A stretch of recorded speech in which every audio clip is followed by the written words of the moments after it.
உண்ணாமுலை உமையாளொடும் உடனாகிய ஒருவன் பெண்ணாகிய பெருமான்மலை திருமாமணி திகழ மண்ணார்ந்தன அருவித்திரள் மழலை முழவதிரும் அண்ணாமலை தொழுவார்வினை வழுவா வண்ணம் அருமே. அதாவது உண்ணாமலை அம்மையாரோடு உடனுரை அண்ணாமலையார் அவருடைய இடபாகத்தையே பெண்ணிற்காக ஒதுக்கி அருளக்கூடிய மலை. அந்த மலையிலிருந்து விழக்கூடிய அருவிகளின் ஒளியானது மழலையுடைய குரலை போல்.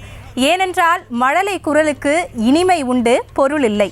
அதுபோன்று இனிமையான அருவி ஒளி வீசக்கூடிய அந்த மலையில் வீற்றிருக்கும் அண்ணாமலையாரை தொழுபவர்களுக்கு பிறவி பாவங்கள் எல்லாம் ஒழியும் என்று திருஞான சம்பந்தர் அருளிய தேவாரம் சொல்கிறது. அந்த வகையில் நினைத்தாலே முக்தி தரும் திருவண்ணாமலை அண்ணாமலையார் திருத்தலத்தில் இருந்து இன்னும் சற்று நேரத்தில் ஜோதி வடிவாக ஈசன் தோன்றக்கூடிய அந்த மகா தீபம் ஏற்றப்பட உள்ளது. அதன் நேரலையை உங்கள் இல்லங்களில் நியூஸ் தமிழ் வாயிலாக காணப்போகிறீர்கள். தொடர்ந்து அந்த நேரலையை பார்க்கலாம். அத்தோடு அங்கு திருவண்ணாமலையில் நேரலையில் என்ன நடக்கிறது என்பதை எடுத்துரைப்பதற்காக நம்மோடு இணைந்திருக்கிறார் செய்தியாளர் திரு ஜெரி அவர்கள். அவருடன் பேசலாம். ஜெரி வணக்கம். தற்பொழுது இன்னும் சற்று நேரத்தில் அந்த மகா தீபம் ஏற்றப்படவிருக்கிறது. திருவண்ணாமலையில் இப்ப அங்க ஏற்பாடுகள் எந்த அளவில் இருக்கின்றன, கள நிலவரம் என்னவாக இருக்கிறது? முதலில் உங்களிடம்.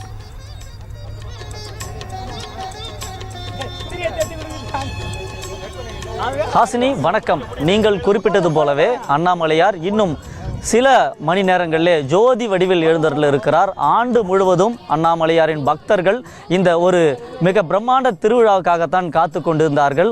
ஒவ்வொரு ஆண்டும் பக்தர்கள் முன்னிலையில் அண்ணாமலையாரினுடைய தீபம் ஏற்றப்படும். ஆனால் இந்த ஆண்டு சில ரெஸ்ட்ரிக்ஷன்களால் பக்தர்கள் அனுமதிக்கப்படாமல் இங்கே தீபம் ஏற்றும் பணியாளர்களுடைய முன்னிலை மட்டுமே இந்த தீபம் ஏற்றப்பட இருக்கிறது. பெஞ்சல் புயல் காரணமாக ஏற்பட்ட பேரிடர் காரணமாக சில விதிமுறைகள் விடுக்கப்பட்டிருக்கிறது. பக்தர்கள் மலைமேல் ஏற அனுமதி மறுக்கப்பட்டிருக்கிறது.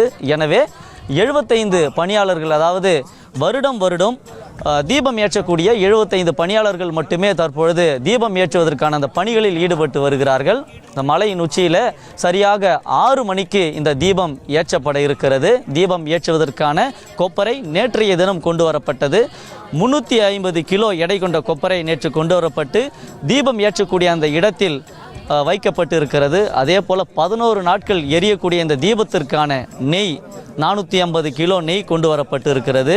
ஏறத்தாழ 2500 மீட்டர் அந்த திரியும் தற்பொழுது தயார் நிலையில் இருக்கிறது. அந்த திரியில் கொண்டு வரப்பட்ட நெய்யை கலந்து தற்பொழுது தீபம் ஏற்றுவதற்காக தயார் நிலையில் வைக்கப்பட்டு இருக்கிறது. தற்பொழுது நம் ஒளிப்பதிவாளர் சரத்குமார் அந்த காட்சியை காண்பித்துக் கொண்டிருக்கிறார். களத்திலிருந்து விவரங்களை வழங்கியமைக்கு நன்றி ஜெரி. தொடர்ந்து நாம் வெங்கட்ரமணன் செய்தியாளர்கள் இணைந்திருக்கிறார். வெங்கட்ரமணன் வணக்கம். தாங்கள் இப்பொழுது திருவண்ணாமலையில் எந்த பகுதியில் இருக்கிறீர்கள்? அங்கு ஏற்பாடுகள் எந்த அளவில் இருக்கிறது? நீங்கள் இருக்கக்கூடிய களத்தின் நிலவரம் என்ன? வணக்கம். திருவண்ணாமலை திருக்கோயில் வளாகத்திற்கு உள்ளே நாம் தற்பொழுது நின்று கொண்டிருக்கிறோம். திருவண்ணாமலை அருணாச்சல திருக்கோவில் பஞ்சபூத தலங்கள்ல மிக முதன்மையானதும் அக்னி தலங்கள்ல திகழ்ந்து விளங்க வருகிறது. இந்த திருவண்ணாமலையில் கார்த்திகை மாதத்தை ஏற்றக்கூடிய தீபம் மிக சிறப்பு வாய்ந்ததாக பார்க்கப்படுகிறது. இந்த நிலையில இந்த மகா தீபம் ஏற்றப்பட இருக்கக்கூடிய சூழ்நிலையில் இன்று காலை முன்னதாக பரணி தீபம் என்பது ஏற்றப்பட்டது. பரணி தீபத்தை அடுத்து இன்று மாலை சரியாக 6 மணி அளவில் மலை திருவண்ணாமலை மலையில் தற்பொழுது மகா தீபம் ஏற்றுவதற்கான பணிகள் விறுவிறுப்பாக நடைபெற்று வருகிறது. இதற்காக திருவண்ணாமலையின் மீது 450 கிலோ நெய், 300 மீட்டர் திரி, 350 கிலோ எடை கொண்ட கொப்பரை ஆகியவை நேற்று எடுத்து செல்லப்பட்டது. இன்று மாலை மலை மீது மகா தீபம் ஏற்றப்பட உள்ள நிலையில் திருவண்ணாமலை கோயிலில் பக்தர்கள் அனுமதிக்கப்பட்டு வருகிறார்கள். குறிப்பாக இந்த காலையில் பரணி தீபம் ஆகட்டும், அதே போல மகா தீபம் ஏற்றப்படும் போது கோயிலுக்குள்ளாக பக்தர்களுக்கு வருவதற்கு கடும் கட்டுப்பாடுகள் என்பது விதிக்கப்பட்டிருக்கிறது. குறிப்பாக ஆன்லைன் மூலியமாக விண்ணப்பித்த 11,500 நபர்களுக்கு மட்டுமே இன்றைய தினம் மகா தீபம் ஏற்றப்படும் பொழுது கோவிலுக்குள்ளே வருவதற்கு அனுமதி என்பது வழங்கப்பட்டிருக்கிறது. தொடர்ச்சியாக மகா தீபத்தை ஒட்டி ஏராளமான பக்தர்கள் தற்பொழுது கோவிலுக்குள் வருகை புரிந்து கொண்டிருக்கிறார்கள். கோவில் வளாகத்திற்குள் தற்பொழுது ஆன்மீக சொற்பொழிவு என்பது நடைபெற்றுக் கொண்டிருக்கிறது. தற்பொழுது பக்தர்கள் இந்த கோவிலுக்குள் வளாகத்தில் வருகை புரிந்திருக்கிறார்கள். தொடர்ச்சியாக 2668 அடி மலை உச்சியில் இன்று மாலை மகா தீபம் என்பது ஏற்றப்பட இருக்கிறது. திருவண்ணாமலை மலை மீது மகாதீபம் ஏற்றிய பிறகு திருவண்ணாமலை கோவில் வளாகத்தில் இருக்கக்கூடிய அந்த வளாகத்தில் அர்த்தநாதீஸ்வரர் 1 நிமிடம் பொது மாடத்தை சுற்றி வந்து பக்தர்களுக்கு அருள்பளிக்க இருக்கிறார்.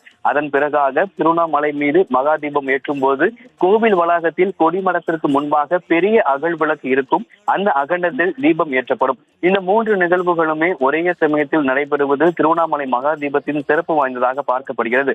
மேலும் மகாதீபம் ஏற்றிய பிறகு கோவில் வளாகத்தில் பஞ்சமூர்த்திகள் தங்க வாகனத்தில் எழுந்தருளி பக்தர்களுக்கு அருள்பளிக்க இருக்கிறார்.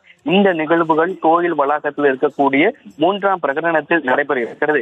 திருவண்ணாமலை நகரத்தை பொறுத்த வரைக்கும் இன்று மாலை 6 மணிக்கு மகாதீபம் ஏற்றப்படுவதற்கு முன்னதாக மாலை 5:50 மணிக்கு அனைத்து மின் விளக்குகளும் அணைக்கப்பட்டு தீபம் ஏற்றும் போது அனைத்து கோவில் மற்ற பகுதிகளில் மின் விளக்குகள் ஒளிரூட்டப்படும்.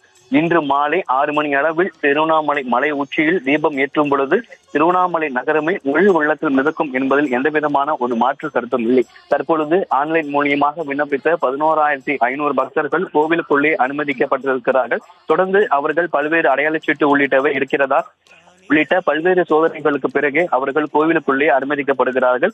கோவில் உள்ளே தற்பொழுது ஆன்மீக சொற்பொழிவு என்பது தற்பொழுது நடைபெற்று வருகிறது.